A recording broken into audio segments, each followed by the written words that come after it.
Mamlakatimizda ilk marotaba o'tkazilgan veloshosсе bo'yicha 39-Osiyo chempionati o'z yakuniga yetdi. Uning so'nggi kunida belgilangan dasturga muvofiq Men Elite yo'nalishida guruh bahslari o'tkazildi.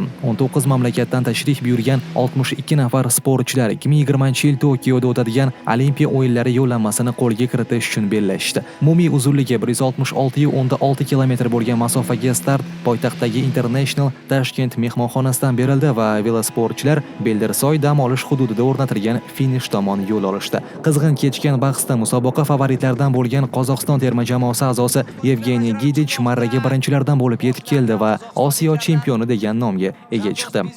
Bu yilgi Osiyo chempionati juda qiziqarli va o'z o'rnida murakkab bo'ldi. Raqiblarimiz haqiqatan tajribali va kuchli edi, ammo biz jamoamiz bilan munosib harakat qildik. G'alaba uchun tashrif buyurgan edik va bunga erishdik. Barcha tashkilotchilarga tashakkur deb qolaman yaratib berilgan sharoitlar uchun. Musobaqa g'olibidan bir necha soniyaga ortda qolgan xitoylik sportchi Xianjing Liu ikkinchi, Xitoy taypeylik ishtirokchi Chun Kaifeng esa 3-o'rinni egallashdi.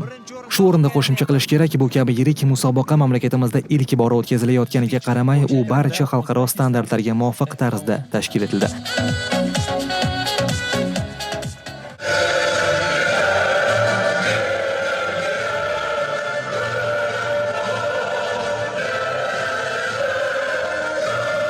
Shuningdek, veloshosсе bo'yicha Osiyo chempionati tarixida ilk bora musobaqalarni yoritishda maxsus vertolyot yordamidan foydalanildi. Bunda esa O'zbekiston Mudofaa vazirligi o'z ko'magini ko'rsatib